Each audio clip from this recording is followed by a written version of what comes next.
आप देख रहे हैं प्रोग्राम रिपोर्ट कार्ड। मैं हूं राबिया अनम। पाकिस्तानियों के लिए आज एक और मुश्किल दिन। आज एक मर्तबा फिर दहशतगर्दों की जानिब से खैबर पख्तूनख्वा के जिला मर्दान और पेशावर को दहशतगर्दी का निशाना बनाया गया।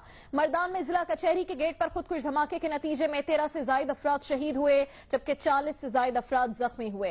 मीडिया रिपोर्ट्स के मुताबिक जिला कचहरी के गेट पर पुलिस एहलकारों ने खुदकुश बमबार को रोकने की कोशिश की, जिस पर खुदकुश बमबार ने पहले दस्ती बम से हमला किया और फिर खुद को धमाके से उड़ा लिया। धमाके के बाद आर्मी चीफ और पाकिस्तान तहरीक इंसाफ के सरबराह इमरान खान ने मर्दान मेडिकल कॉम्प्लेक्स में जख्मियों की अयादत भी की। इत्तलात हैं कि उनकी मुलाकात भी हुई। दहशतगर्दी का एक और वाकया खैबर पख्तूनख्वा के दारुल हुकूमत पेशावर के वार्सिक रोड पर भी वाकया क्रिश्चियन कॉलोनी में पेश आया। वहां सिक्योरिटी फोर्सेस की बरवक्त कार्रवाई के नतीजे में 4 खुदकुश हमलावर मारे गए, जबकि एक शहरी शहीद हुआ। दहशतगर्दी के बढ़ते हुए इन्हीं वाकयात की रोशनी में सवाल आज का रिपोर्ट कार्ड का यह है कि फौज, पुलिस और अवाम की बेतहाशा कुर्बानियों के बावजूद ये मसला हल क्यों नहीं पा रहा है। इस पर ओपन ऑप्शन से बात कर सकेंगे सलीम साफी साहब, बाबर सत्तार साहब, मजहर अब्बास, इम्तियाज आलम साहब और हफीजुल्लाह न्याजी साहब तो शो में हमारे साथ मौजूद हैं ही, लेकिन हम बहुत शुक्रगुजार हैं डिफेंस एनालिस्ट गुलाम मुस्तफा साहब ने भी आज शो में हमें ज्वाइन किया है। गुफ्तगू का आगाज करेंगे सलीम साफी साहब आपसे। क्या वजूहात लगती हैं ये मामला हल क्यों नहीं हो पा रहा है? कुर्बानियां दी जा रही हैं, कुर्बानियां पहले भी दी गई, क्या कुछ कोताहियां हैं या फिर जैसे कि हमने हमेशा सुना है और ये कहा जा रहा है कि इतना बड़ा ऑपरेशन है, इसमें कुर्बानियों के लिए तैयार रहना होगा? कुछ कौमी जराइम हैं जिनसे अभी तक हम पूरी तरह तायब नहीं हुए हैं। फिर कुछ कोताहियां हैं जिनको अभी तक हमने दुरुस्त नहीं किया है, और फिर कुछ नाअहलियां हैं जिसका अभी तक हमने इलाज नहीं निकाला है। मेरे ख्याल में पहली वजह तो ये है कि आज भी इस हवाले से मुकम्मल तौर पर सिविल मिलिट्री हमाहंगी नहीं है कि how to handle this menace of terrorism. दूसरा, जो हमारी खारजा पॉलिसी के तजादात थे खुसूसन अफगानिस्तान के हवाले से, वो किसी न किसी शक्ल में अभी तक बरकरार है। तीसरा रीज़न ये है कि टेररिज्म जन्म लेता है एक्सट्रीमिज्म से, और एक्सट्रीमिज्म पाकिस्तान के अंदर जन्म लेता है मजहब के सियासत के लिए इस्तेमाल की वजह से और मजहब के तज़वीराती मकासद के लिए इस्तेमाल की वजह से और फिर कवारियत की वजह से। वो तीनों अवामिल पूरी तरह आज भी पाकिस्तान में कारफरमा हैं। उसी तरह एक्सट्रीमिज्म पैदा हो रहा है, तो मिलिट्री ऑपरेशन से आप कुछ न कुछ उसको तो कंट्रोल कर सकते हैं, लेकिन उसको मुकम्मल तौर पर ख़त्म नहीं कर सकते क्योंकि नए लोग उधर से आ रहे हैं। फिर एक बड़ी वजह यह है कि पाकिस्तान को हमने खानों में तकसीम कर दिया है। तबकाती बुनियादों पे खाने हैं, फिर इदाराजाती बुनियादों पे खाने हैं। एक के लिए एक कानून, दूसरे के लिए दूसरा कानून है। फिर इलाकाई बुनियादों पे खाने हैं।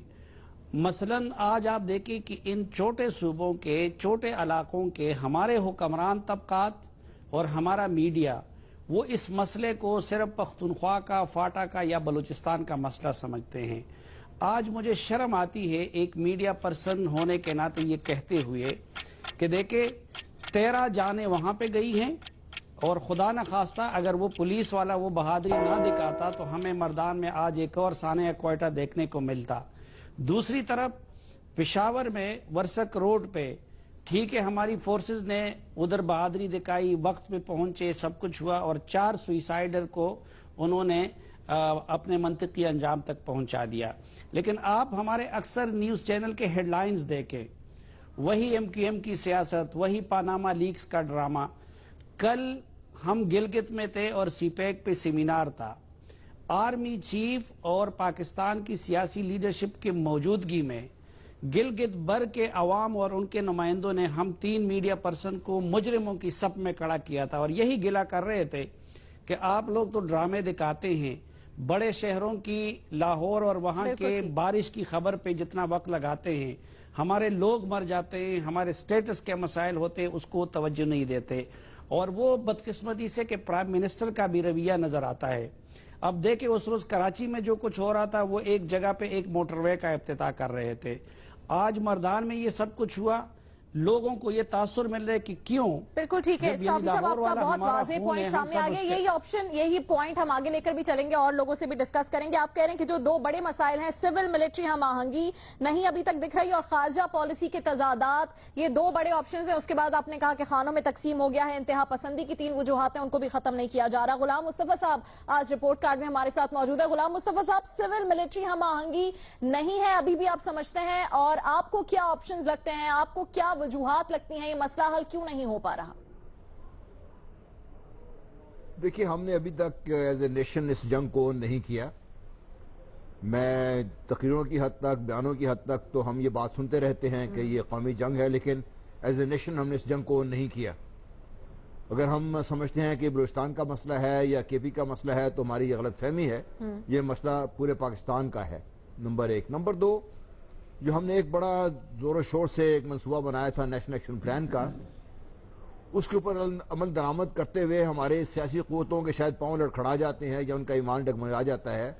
वहाँ पे बहुत बड़ी कमजोरी दिखाई गई है और इसमें सिर्फ उस हद तक काम हुआ है जहाँ में मिलिट्री इन्वॉल्व थी। इसको जो आगे लेके चलना था, जिसमें हमने बयानिया तब्दील करना था या हमने एक अल्टरनेटिव नैरेटिव कौम को देना था और कौम को लेके चलना था, हमने वो कोताही इतनी बड़ी दिखाई है कि आज हम उससे बड़े कोसों दूर हैं।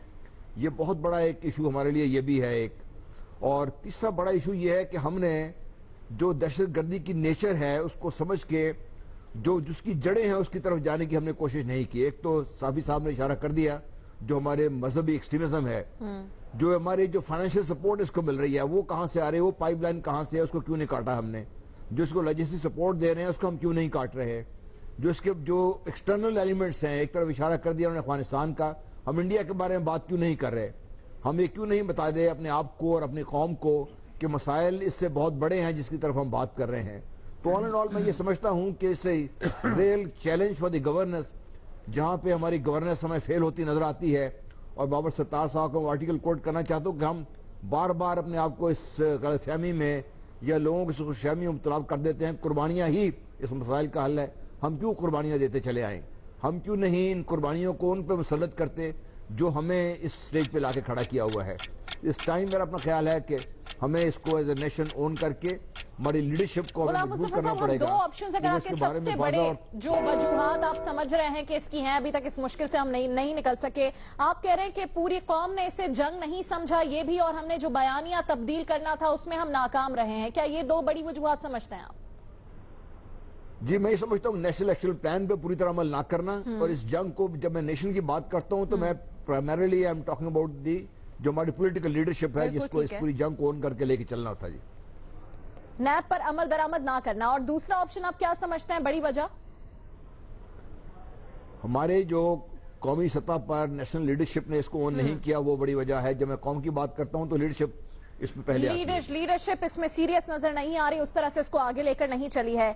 बाबर सत्तार साहब आपके पास आएंगे, क्या वजूहात आपको लगती हैं कि अब इस मुश्किल से इतनी कुर्बानियों के बावजूद हम निकल नहीं पा रहे हैं?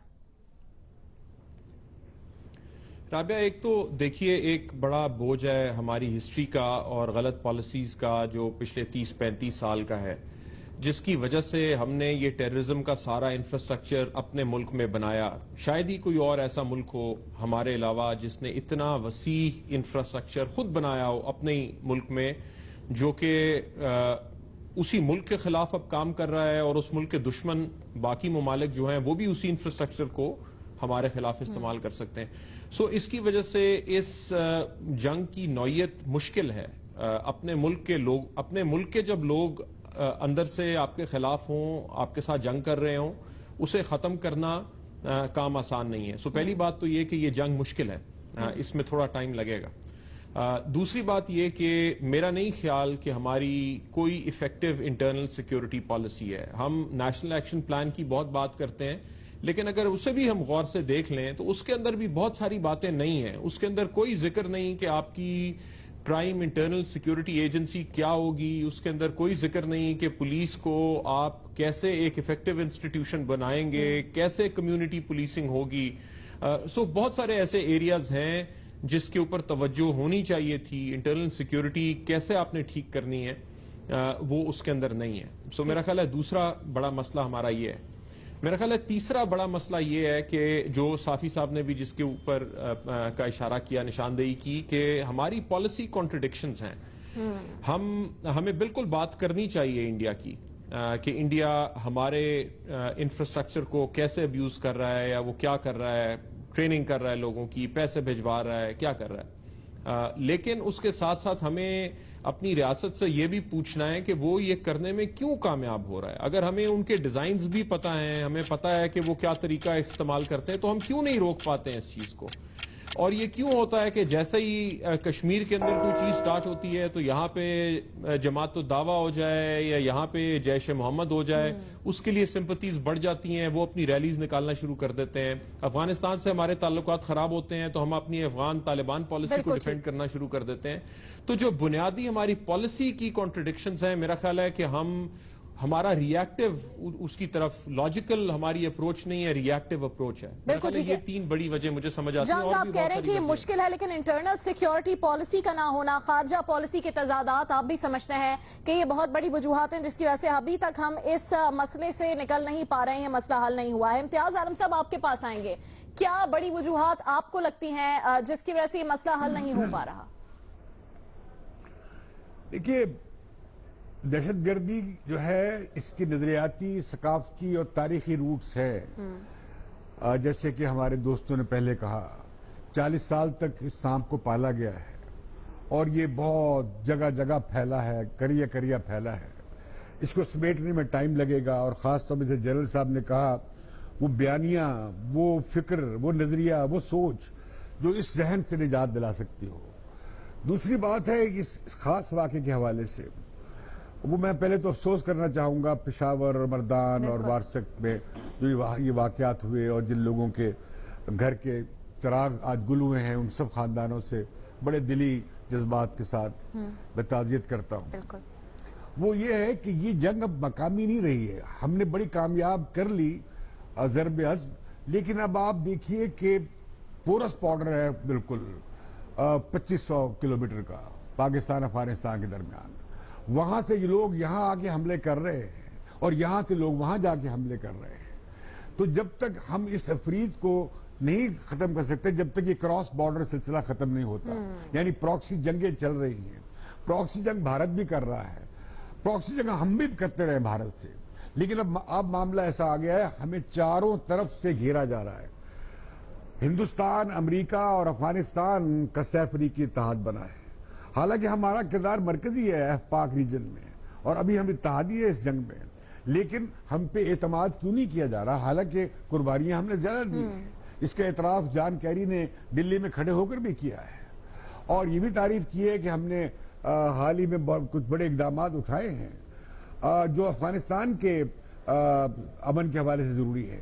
اور یہ بات سوچنا کہ افغانستان عدم استحکام کا شکار رہے اور ہم نہیں ہوں، یہ خام خیالی ہے.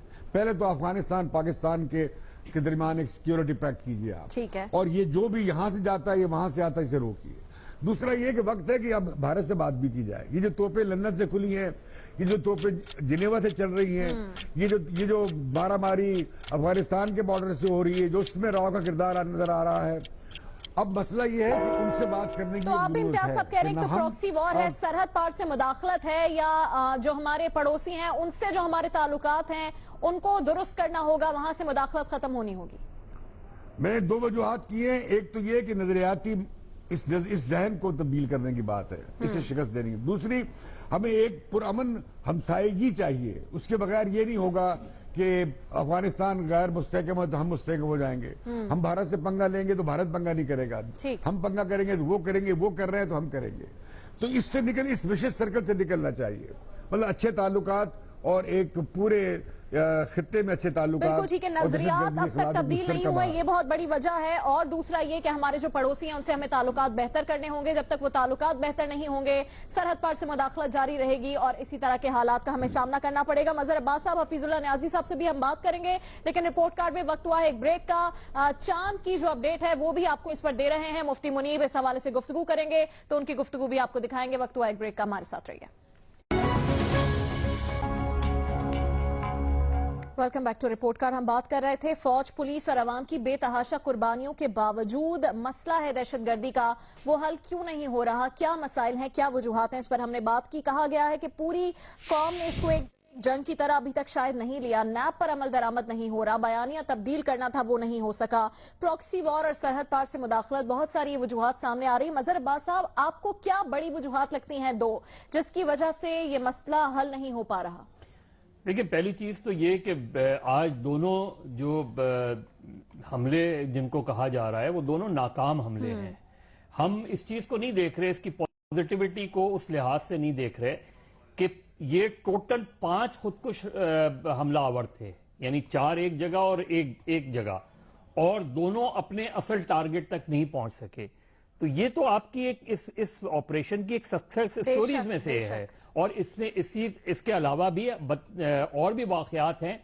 बदकिस्मती से हमारी जो फोर्सेस और अथॉरिटीज हैं वो उन हमलों की जिनको या उन साजिशों को जिनको पकड़ा जाता है उनको अवामुन नास को नहीं बताया जाता कि जी ये चीजें, इतने हमले हमने नाकाम बनाए हैं, ये चीजें हुई हैं। दूसरा जो हमारी एक जो वीकनेस है वो बुनियादी तौर पे इंटेलिजेंस नेटवर्क्स की है कि जहां स्पेसिफिक इंफॉर्मेशन दी गई वहां हमला कैसे हुआ, जहां स्पेसिफिक टारगेट इंटेलिजेंस बता दिया गया।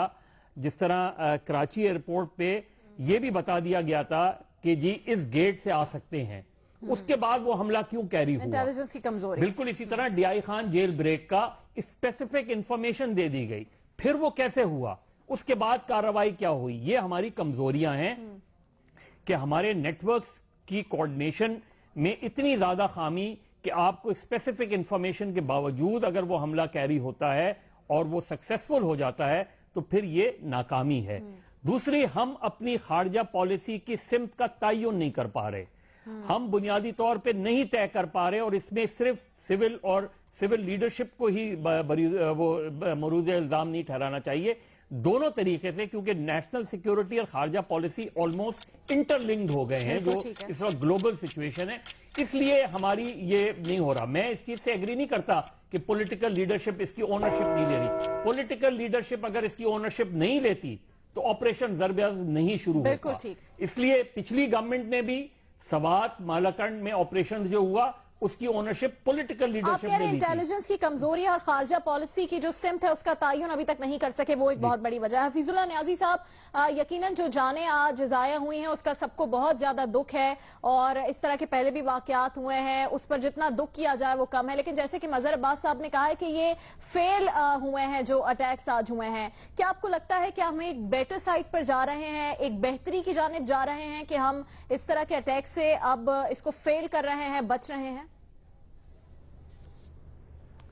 देखिए जी, पहली बात तो यह है कि जो मजहर साहब ने कहा है मैं तो उसको कंप्लीटली एंडोर्स करता हूँ। अच्छा। कि ये दोनों अटैक्स जो खसूसन जो वासक रोड के ऊपर हुआ है तो वो तो उन्होंने बिल्कुल उसको बड़े टाइमली अबॉर्ट किया है, और उसके जो बड़ी बहादुरी से। देखिए, पहली बात यह है कि आप ये बात समझने की कोशिश करें कि जब आप किसी बीमारी का जो कोई इलाज करना चाहते हैं तो उसका रूट काज है, उसका तयन करते हैं। अब हम ये बात बिल्कुल सही है, इस हद तक पूरी कौम या हमारी जो इंटेलेक्चुअल एलीट है, लीडरशिप है, हमारी जो सिक्योरिटी जो इदारों की लीडरशिप है, वो सारे इस बात पे मुतफिक है।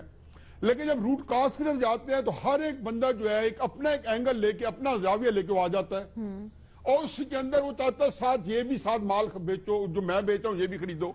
वहां कंफ्यूजन हो जाता है। फिर उन्हीं लोगों ने उठा के, उन्हीं में से चंद लोगों ने बैठ के उसको दोबारा रिकॉन्स्ट्रक्ट करना होता है और फिर उसका इलाज करना होता है। तो रूट काज के ऊपर जब आपके ऊपर इतनी एबरेशन होगी, इतना ज्यादा आपका जो है वो जिसको कहना जी कंफ्यूजन होगी, तो आप उसका इलाज कैसे करेंगे? पहली बात आप मत भूलें कि ये हम जो है ये जो टेररिज्म का जो सलीम सावी साहब ने कहा मिनस है, ये कैच 22 सिचुएशन है, ये बहुत कॉम्प्लेक्स चीज है। इससे सिर्फ हम नहीं सफर कर रहे, हमारा भारत भी कर रहा है, चलो उसका और वो होगा, यूरोप के अंदर पहुंचा हुआ है, امریکہ کے اندر جو ہے کسی نہ کسی وقت کوئی نہ کوئی واقعہ ہو جاتا ہے, اس کی فرق ہوتی ہے. آپ کہہ رہے ہیں حفیظ صاحب اگر دہشت گردی ایک بیماری ہے تو ہم اس بیماری کی جڑ تک نہیں پہنچے یا پھر ہم اس کے ختم نہیں کر سکے, جڑ تک پہنچ گئے؟ نہیں, میں دیکھو نا, آپ ذرا مجھے ایک بات پوائنٹ پہلے اپنا میں ڈیولپ کرنے دیں. اب یہ جو بیانیہ ہے جس کا آپ نے اتنا شد و مت سے ہم ہر پروگرام کے اندر سارے کے 6 ساتھی اس بیانی کے اوپر زور دیتے ہیں, یہ بیانیہ کو ٹینڈر نوٹس سے نہیں آتا کہ آپ اخبار کے اندر ایک ٹینڈر نوٹس دے دیں, انہیں کہ بیانیہ چاہیے, بیانی ڈیولپ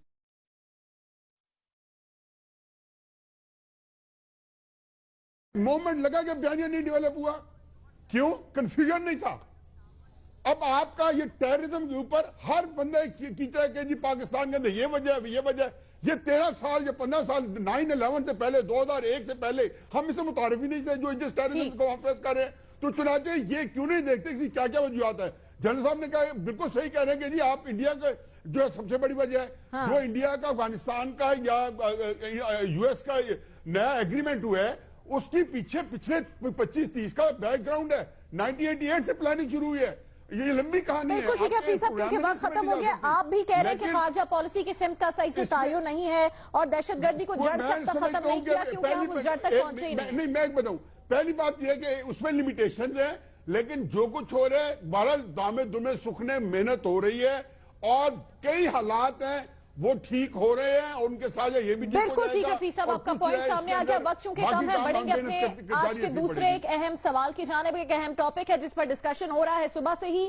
معاملہ رمضان کا چاند ہو یا پھر ذی الحج کا, ملک کا ایک پیج پر نہ ہونے کی تعداد پرانی ہے اور محکمہ موسمیات کی طرف سے بھی ہم نے دیکھا ہے وقتاً فوقتاً چاند کے سفر سے متعلق بیانات آ رہے ہوتے ہیں. یہ معمول کی بات ہے. آج بھی حزب معمول محکمہ موسمیات کے حکام کا یہ کہنا تھا کہ ذی الحج کا چاند 1 ستمبر کو 2:03 پر پیدا ہو چکا ہے. آج لاہور میں غروب آفتاب کے وقت چاند کی عمر 28 گھنٹے 49 ہوگی اور چاند نظر آنے کے واضح امکانات ہیں. اور یہ بیان کسی طرح رویت ہلال کمیٹی کے چیئرمین کو شاید نہیں بھایا. انہوں نے وزارت مذہبی امور کے توسط سے محکمہ موسمیات کے ڈائریکٹر جنرل کو خط لکھتے ہوئے چاند کے نظر آنے کی صورت میں یک طرفہ اعلان کرنے کے بجائے رویت ہلال کمیٹی کو آگاہ کیا جائے, یہ انہوں نے ریکویسٹ کی. اب سوال بہت سارے ہیں کہ کیا فرق پڑتا ہے اگر محکمہ موسمیات چاند کے حوالے سے آگاہ کرے یا اس کے حوالے سے کوئی بیان جاری کرے. محکمہ موسمیات سے میڈیا کی جانب سے بھی پوچھا جاتا ہے, عام لوگ بھی جو ٹیکنیکل آسپیکٹ ہے وہ جاننے کی کوشش کرتے ہیں کیا محکمہ موسمیات چاند کی پوزیشن سے متعلق پیشن گوئی جو کرتا ہے وہ قانون کی خلاف ورزی ہے. اس پر ہی ہم بات کریں گے. ہمارا دوسرا سوال آج کا یہی ہے وزارت مذہبی امور کی طرف سے چاند پر محکمہ موسمیات کی پیش گوئی پر پابندی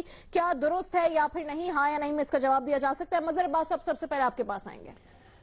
دیکھیے کم سے کم چاند پر تو ہم ایک پیج پر آ جائیں, باقی چیزوں پہ ایک پیج پہ ہیں یا نہیں ہیں. بدقسمتی سے چاند پہ بھی ہم آج سے نہیں, یہ پچھلے 40-50 سال کا مسئلہ ہے کہ ہم 60s سے ایوب خان کے زمانے سے اس پر ایک پیج پہ نہیں ہیں. دیکھیے مفتی منیب نے بیسکلی بات یہ کی ہے کہ اسپیکولیشن میں جانے سے بجائے اگر آپ نے کوئی فورم بنایا ہے یا تو اس فورم کو ختم کر دیں, لیکن اگر کوئی فورم بنایا اور جس میں محکمہ موسمیات اس کا حصہ ہے تو انفارمیشن لیک کرنے کے بجائے اگر ان کے تھرو انفارمیشن چلی جائے تو کوئی برائی نہیں ہے. کیا آپ کو لگتا ہے اس دور میں 2016 میں چاند کا نظر آنا از سم تھنگ جو لیک ہو جائے تو پرابلم؟ وہ یہ نہیں کہہ رہے, وہ یہ کہہ رہے ہیں کہ آپ اسپیکولیشن نہ کریں. دیکھیے اسپیکولیشن نہ کرنے والی بات ہے, اس کو صرف اوائڈ کرنے کی بات کی جا رہی ہے. وہ الگ بات ہے کہ اس کو آپ اور مزید بہتر بنا سکتے ہیں. شاید انہیں خط نہیں لکھنا چاہیے تھا, ویسے ہی میٹنگ کر لیتے, بات کر لیتے, اس طریقے سے ایشو کو ریزالو. ظاہر ہے محکمہ موسمیات ایک امپورٹنٹ فیکٹر ہوتا ہے اور ظاہر آپ بھی جب چاند دیکھتے ہیں تو وہ ٹیکنالوجی کو آپ یوز کرتے ہیں, لیکن اس چیز کو سارٹ آؤٹ ہونا چاہیے. ہمارے یہاں ویسے ہی چیزوں پہ اتفاق رائے نہیں ہے. اگر کسی چیز کے, اور اس کی اسپرٹ رویت ہلال کمیٹی کی اسپرٹ یہی تھی کہ اختلافات ختم کر کے اتفاق رائے پیدا کیا جائے, لیکن سائنس اور اس میں اختلاف نہیں ہونا چاہیے. سائنس کی اپنی امپورٹنس ہے, اس کو نظر انداز نہیں کیا جا سکتا. بالکل ٹھیک ہے. آپ کہہ رہے ہیں کہ درست ہے پابندی لگی ہے یا نہیں؟ نہیں, پابندی انہوں نے یہ نہیں کی ہے. انہوں نے یہ کہا ہے کہ جو ہے انفارمیشن لیک نہ کریں. وہ یہ نہیں کہہ رہے کہ انفارمیشن لینا یا انفارمیشن دینا اس چیز کو. نہیں, میں نہیں سمجھتا کہ انہوں نے کوئی غلط بات کی ہے. ٹھیک ہے, تو آپ یہ کہہ رہے ہیں کہ پابندی درست نہیں ہے؟ نہیں, میں یہ کہہ رہا ہوں کہ اگر یہ انفارمیشن لیک کرنے سے اسپیکولیشنز ہوتی ہیں جس طریقے سے مزید اختلاف پیدا ہوتا ہے تو وہ ایسی آپ ہاں کا آپشن لے رہے. بابر ستار صاحب آپ کے پاس آئیں گے. محکمہ موسمیات کی جانب سے یہ کہا گیا کہ امکان ہے کہ چاند نظر آ جائے. آپ کو لگتا ہے اس طرح کی انفارمیشن اگر باہر آتی ہے تو یہ کوئی ایسی پرابلم ہے جس پر خط لکھا جائے, منع کیا جائے؟ رابعہ، یہ آج کے دور میں یہ جو کمیٹی جس طرح سے بنی ہوئی ہے، جس طرح سے یہ فنکشن کرتی ہے، جیسے یہ دوربینیں لے کے کھڑے ہوتے ہیں، اس کے بعد جو تماشا شروع ہوتا ہے شکریہ ادا کرنے کا 10 15 20 منٹ ٹی وی پہ، یہ مذائقہ خیز ہے. یہ ہم اپنا تماشا اڑوا رہے ہیں یہ کام کر کے. آپ انفارمیشن کو روک نہیں سکتے، محکمہ موسمیات نہیں بتائے گا، کوئی انٹرنیٹ پہ جا کے لے لے گا، آج کل فون میں آپ نکال سکتے ہیں. یعنی یہ کس ایج میں آپ کس طریقے سے یہ اپنا مذاق اڑوا رہے ہیں؟ میرا خیال ہے اگر کوئی پابندی لگنی چاہیے تو وہ اس کمیٹی پہ لگنی چاہیے. ٹھیک ہے، آپ نہیں کا آپشن لے رہے ہیں. امتیاز عالم صاحب، ہم آپ کے پاس آئیں گے. انٹرنیٹ کا ذکر کیا بابر صاحب نے. اگر محکمہ موسمیات نہیں بتائے گا تو درجنوں ویب سائٹ ہیں، درجنوں اپلیکیشنز ہیں جس پر جا کر آپ چاند کب پیدا ہوگا، چاند کی پہلی تاریخ کب ہوگی، یہ سب کچھ پتا چل سکتا ہے آپ کو دنیا کے ہر حصے کے بارے میں. واٹ از رانگ اس میں؟ اس طرح کا خط آپ کو لگتا ہے ٹھیک ہے یا نہیں؟ بدقسمتی سے ہمارے یہ علماء یہ قرون اولیٰ میں رہتے ہیں، اور اس کے باوجود کہ یہ ہر جدید چیز اور سائنس میں فتویٰ دیتے رہے اور بعض مشرف با ایجاد ہوتے رہے. ٹیلی ویژن پہ آنا بنا تھا، ڈی این اے ٹیسٹ کرانا حرام ہے، غلط ہے، شہادت نہیں ہو سکتی. خود دوربینیں لگا رہے ہیں، خود نظر نہیں آتا، بڑی بڑی اینکیں لگائی ہوئی ہیں میری طرح، اندھے ہیں آلموسٹ میری طرح، اور دوربینیں لگائی ہوئی ہیں، لیکن محکمہ موسمیات نہیں کر سکتا. محکمہ موسمیات کی اطلاعات کیوں نہیں ملنی چاہیے؟ بالکل ٹھیک. یہ اظہر صاحب مدر صاحب کیا بات کر رہے ہیں؟ ہم تو حق جانکاری آپ اپنی بات کریں، آپ میری بات کیوں کر رہے ہیں؟ آپ اپنی بات کریں نا. نہیں میں کہہ رہا ہوں حق جانکاری ہے بھائی، کہ ہمیں پتہ لگنا چاہیے، کیوں نہیں لگنا چاہیے؟ تو وہ یہ تھوڑی کہہ رہے ہیں. تمام ذرا میں کہہ رہا ہوں یہ مائنڈ سیٹ ہے، یہ لوگ سائنس کے، ٹیکنالوجی کے، جدیدیت کے خلاف ہیں، اور یہ ماضی کے مزار ہیں. بالکل صحیح. امتیاز صاحب، آپ بھی نہیں کا آپشن لے رہے ہیں، آپ کہہ رہے ہیں اس طرح کی چیزیں نہیں ہونی چاہیے. بہت کم ٹائم ہے، ہم رپورٹ کارڈ میں پڑھیں گے ایک بریک کی جانب، اور بریک کے بعد واپس آ کے مزید لوگوں سے بات کریں گے.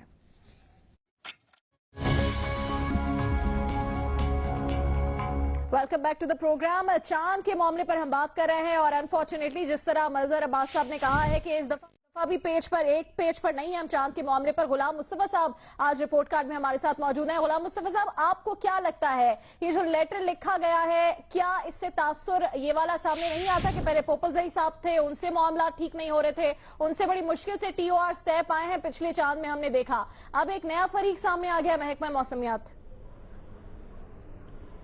دیکھیے، میں سمجھتا ہوں کہ جو ہماری رویت حلال کمیٹی ہے، ٹی او آرز اس کے ساتھ ہونے چاہیے، اور ان کو میرا خیال ہے فارغ کر دینا چاہیے. آج کے دور میں اگر ہم پھر بھی انہیں دقیانوسی خیالات کے پیچھے پڑے ہوئے ہیں تو ہمیں ضرورت نہیں ہے اس چیز کی. سائنس ہمیں پوچھے بغیر اتنی ترقی کر چکی ہے کہ right to down to the second ہمیں پتہ چل جاتا ہے کہ چاند کہاں پہ ہوگا، کیسے نظر آئے گا، نہیں نظر آئے گا. تو ہم اس سائنس کی مدد کیوں نہیں لے رہے جس نے دنیا کو یہاں تک پہنچا دیا ہے؟ ہم کیوں انہیں گڑے مردوں کے پیچھے کھیلنے کے پیچھے پڑے ہوئے ہیں؟ میرا خیال ہے we need to move on, اور صرف موسم جو محکمہ موسمیات ہے اسی کو استعمال کرنا چاہیے. رویت حال کمیٹی اور ان قسم کے جتنے ہمارے مولانا حضرات ہیں، بالکل ٹھیک ہے، آپ بھی نہیں کا آپشن لے رہے ہیں. سلیم صافی صاحب، کمنگ ٹو یو، آپ کیا سمجھتے ہیں جو صورتحال بن رہی ہے یہ پہلے ہم نے کسی اور کے ساتھ دیکھی، پہلے مفتی پوپل زئی ہوتے تھے، اب آج محکمہ موسمیات بیچ میں آ گیا، یہ مسئلہ آخر کہاں ہے؟ جب تک اس کی آئینی اور قانونی حیثیت برقرار ہے تو فیصلہ تو ہم اس کا ہی تسلیم کریں گے، لیکن میرے خیال میں اس کمیٹی کے ساتھ ساتھ وزارت مذہبی امور کو بھی ختم کرنا یہ بہت سارے مسائل کا حل ہوگا. بلکہ میں کہتا ہوں وہ اسلامی نظریاتی کونسل بھی اگر ساتھ ختم کر دیا جائے تو اس ملک میں ان اداروں کے ذریعے اسلام کا اور مسلمان کا جس طرح مذاق اڑایا جاتا ہے وہ سلسلہ نسبتاً وہ کم ہو جائے گا. ٹھیک ہے، اور آپ بھی نہیں کا آپشن لینا ہے صافی صاحب؟ دیکھیں، میں تو اس موضوع پہ بات ہی نہیں کرنا چاہ رہا تھا. وہ جو پہلے مسئلہ جو انسانی جانوں کا ہے، میں پھر وہ کہوں گا